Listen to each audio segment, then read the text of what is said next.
We are here in the offseason, and Villanova went on a run to the Final Four. After defeating UCF, they ended up winning their next 3 games and making it to the Final Four, but losing to number 13 seed Iowa.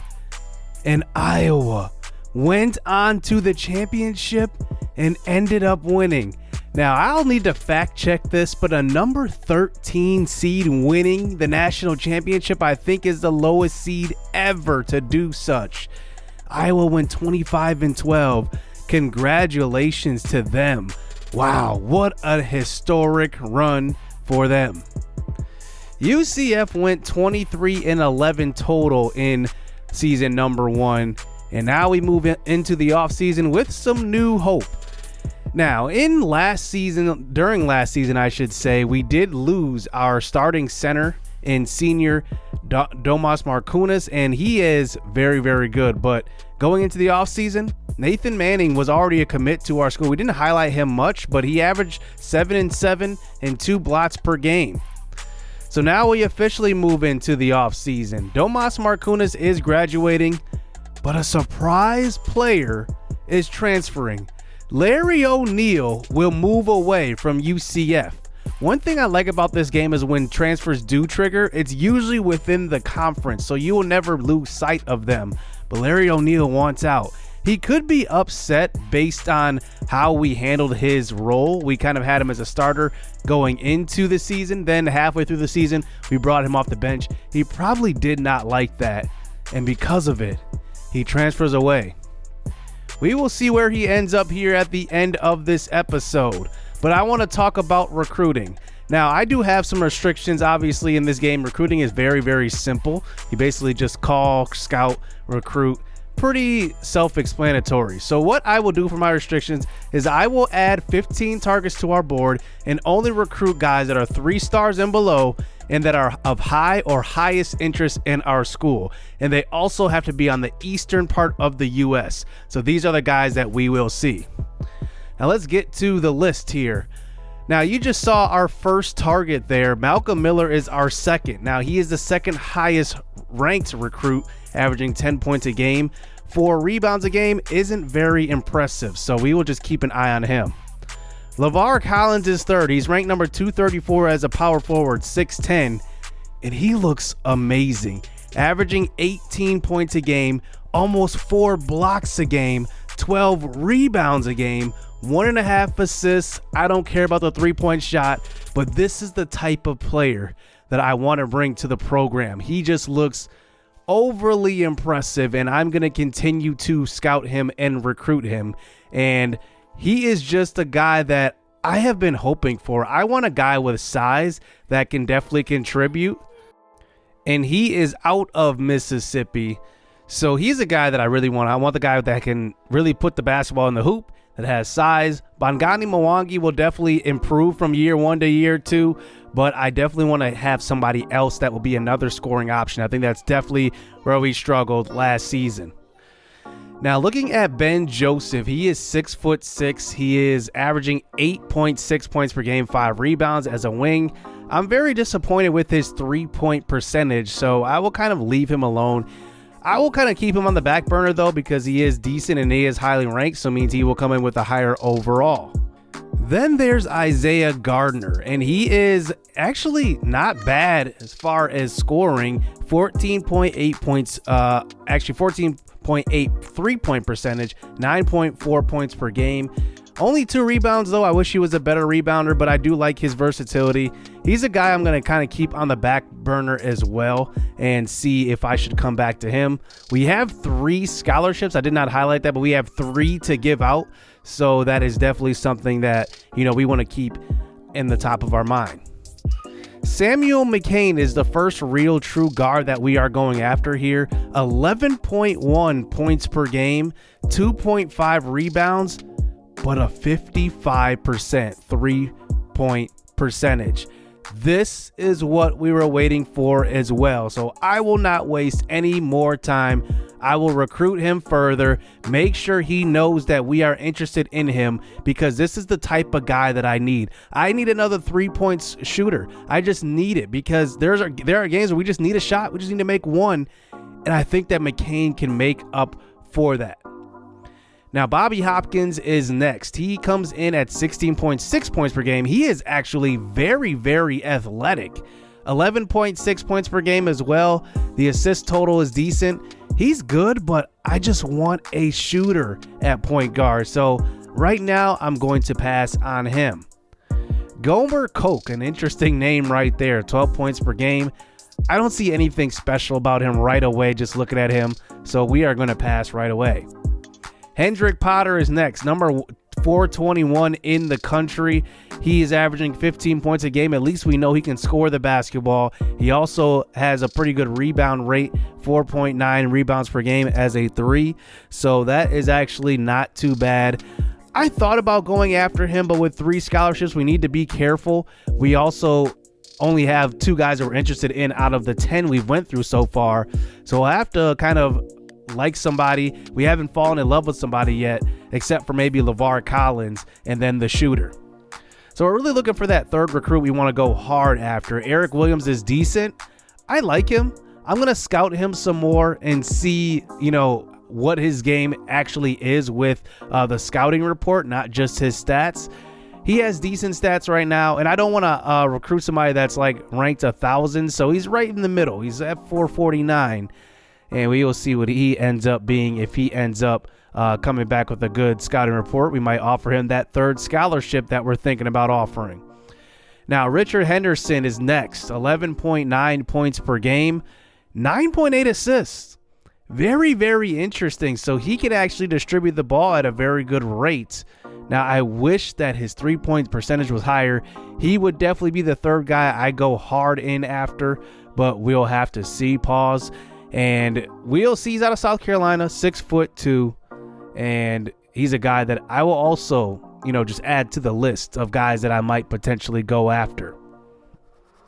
Now, looking at the rest of these guys, Nathan Shannon is decent. Now, one thing about him, he is the only guy right away that had us as his number 1 team. Everybody had a highest interest, but he actually had us at number 1. But I just wish he was better. It was probably his dream to play for UCF, and he just doesn't have the stats to go along with his interest. The remaining guys are interesting. I like Stanley right there, but Sean Brewer is our final guy on the board. He is the lowest ranked prospect, but he has the second highest 3-point percentage. He also averages 9.4 assists per game. Interesting. He's averaging 6 points a game also, so maybe he came off the bench in high school. Maybe he just... No, he probably didn't come off the bench, but maybe he just wasn't the leading scorer. We'll have to see. So we advance on to week number 3 here in recruiting. I will kind of break this up into weeks, 4 weeks total. And Levar Collins is definitely our number 1 guy. I want a guy who can score the basketball. Here is a scouting report after looking at his game film. There aren't many defensive rebounds that will escape his hands. He's not really slow, but he's certainly not fast either.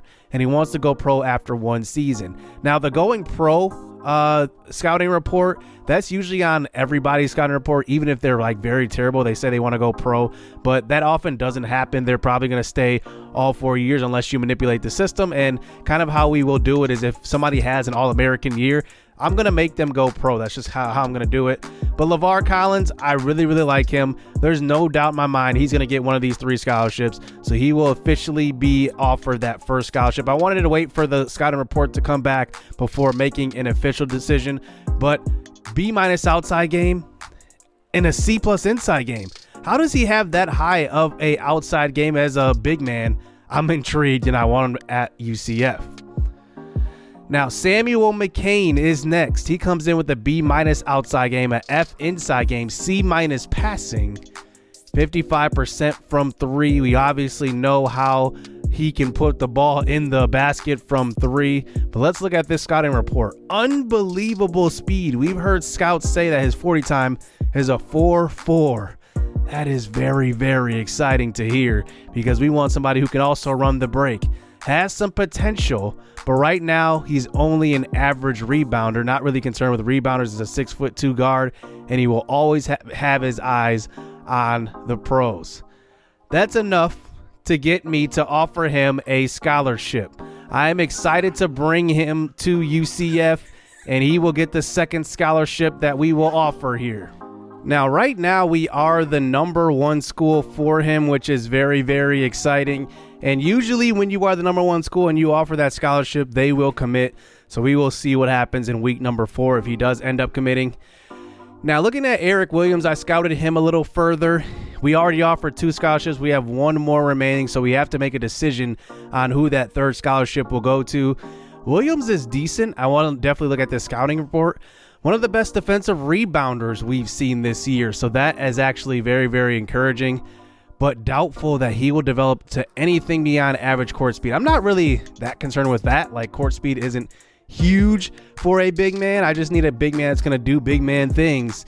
And I think rebounding is the big thing that I am really concerned with another recruit, especially as a big man, mostly because Markunis is moving on and graduating. So we definitely need somebody to replace him.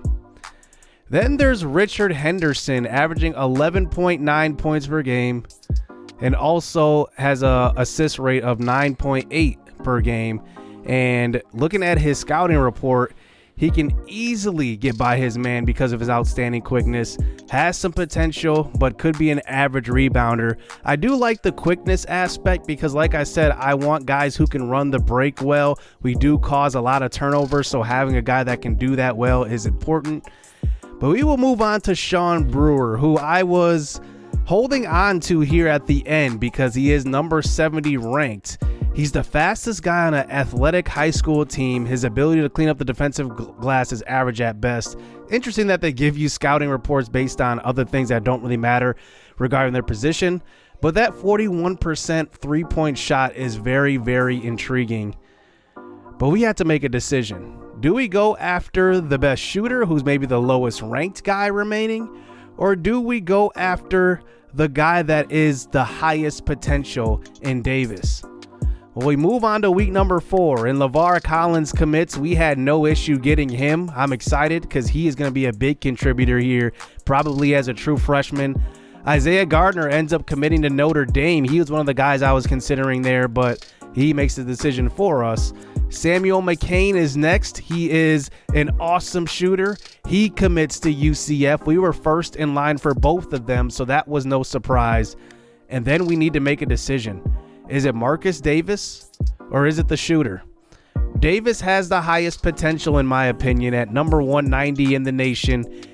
And I think we have to go with the potential here. We recruited the guy that we wanted, the sharpshooter. We recruited the other guy we wanted, who is the big man scorer. Even though Marcus Davis didn't put up the big numbers in high school, I think you need to ride with that potential. So we end up giving him the final scholarship. So that will conclude recruiting here.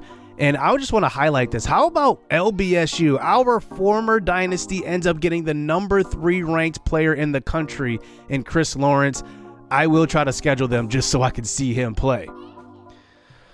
So we end up with the number 1 recruiting class in our conference. We recruited 2 3-stars, 2 2-stars. Winthrop was second. They recruited 4 2-stars. And then looking behind them, nobody else really recruited any 2-stars. Liberty had 1. Nobody else recruited 1 2-star. So an interesting year from the conference. And then we find out that Gardner Webb ends up getting Larry O'Neal. So we will get to face him twice a year. That could be the potential rival here in the Big South. So we do get an invite to the Puerto Rico tip-off, our first preseason tournament. So that should be pretty cool. And we tried to schedule Long Beach State. They deny us at home and away.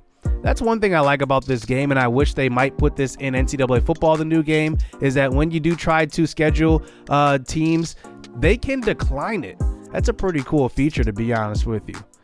So looking at the schedule, we are going to be starting out the season. I thought we were going to start by playing LBSU, but instead we're going to play 3 straight road games: Miami, Florida State, and Southern Florida. We want to stay in the state first, get our feet wet. And then we get into conference play after the Puerto Rico tip-off, really. And I'm excited for this season. I think we have a lot of potential with this team. We will go over overall ratings after training as we set that right here. Now, in the backcourt, I really want to focus on shooting. That is a big priority for me, and mostly because we could not knock down three-pointers when we needed a three or just needed a shot to get us back in it. We just couldn't hit it last year, so we're going to put over 50% on shooting for our backcourt. Front court, I just want an all-around training. I don't want any of them to really specialize in anything, but I do want to make sure they can play some defense versus these teams that can score on the inside. I think we got burned a little bit in the NCAA tournament, just giving up shots on the inside, shots in the post, second chance opportunities. So I'm going to make sure the defense is there, and also with rebounding, make sure that's all good. We have some new freshmen coming in, so we will see how that ends up turning out. And then for our player focus, it will be 50-50 starters and reserves.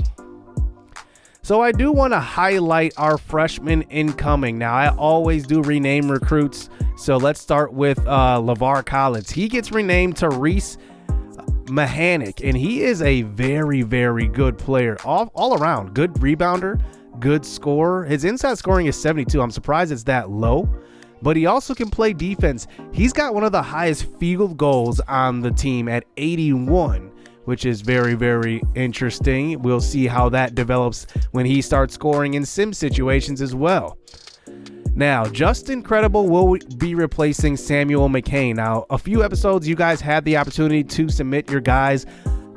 Only 4 did make our squad, but the rest of them will be sprinkled out across the conference. So don't worry if you're not on the initial roster. You could be on another roster. Amali Straylock ends up replacing Marcus Davis. And I really, really like Straylock. I did adjust his overall because based on his stats in high school, it wouldn't be realistic for him to come in with a high overall. It would make sense for him to kind of build up his potential, because when I recruited him, he was kind of all potential. Even though he was the highest ranked recruit, it was pretty evident that he had a ton of potential. And then Devontae Sword will replace Nathan Manning, also another guy who can score on the inside pretty well. Now let's get to the final roster after training and the, tentative starting lineup going into season number 2. Bongani Mwangi had the best offseason. He worked on his three-point shot, going up to a 76. I believe he was at about 67, and now he goes up to 76. So it's definitely a big change for him. Adds to his game. He can stretch the floor now. Reese Mohanik is going to be a guy that I really, really go to in the post. He's going to be a guy that's going to score, and I'm hoping that he could just be a guy that can average a double-double as a true freshman. Jay Henry will still be the starter at the 3. He can shoot the three-pointer when he wants to. It's at a 71 right now, which is an improvement over last year, which was at only 69 or 68, I believe. So he can shoot when he needs to. Antonio Johnson, I did boost his overall based on his performance last year, so he's up to a 70. And we will see, what type of player he ends up being this year. Will he top his points per game? He is obviously our star. But the biggest change coming into this season is Jordan White will be paired in the backcourt with Antonio Johnson. I just want to see what it's like to have two guys who can really run the floor, and having Jordan White in that backcourt could help us out quite a bit, give us a dynamic guy who can drive. And his three-point shot also went up to 72 after training. Devon Bands comes off the bench. His three-point shot is pretty high right now at 76. There's a chance that I could swap he and Jay Henry, but I want his ability coming off of the bench. Devon Bands actually had a pretty good couple of games in the conference tournament and then going into the NCAA tournament. Justin Credible will be 7th off the bench. He could eventually be the starter, but right now I just want to try him off the bench. And then Jack McAbee, the biggest change for him is moving to the bench. Now, last year we saw what happened after we did this to Larry O'Neal. He ends up transferring in the offseason. So hopefully Jack McAbee does not do that here, but I guess we'll have to see. Amali Straylock will be the first real big man off the bench. He is the true freshman, and he will be hopefully a good contributor offensively. I want to have a big guy that's better scoring off the bench this year. And then Milo Yarbrough will get his shot. He will be not in the reserves this year. He was in the reserves for most of last year, but now he will get his shot. Devontae Sword is a pretty good big man along with Nash Kolchak. So we really have three coming off the bench with Straylock, Kolchak, and Sword. And then our reserves will be Darian Edwards along with Marshall Allison. And we will see who ends up really contributing off of the bench this year. That's going to be the most interesting factor, I think, in season number 2. So did we find our number 2 scorer this season? We'll have to see. The UCF Knights are back for another season, and we'll see. Let me know what you guys think of this offseason, and what is your predictions? What are your win-loss predictions? Are we going to finish first in conference again? Maybe in the regular season this time we'll get that number 1 seed. And who's going to be the breakout player this year? Hit subscribe, hit that like button, stay tuned. Let's get it. Let's go.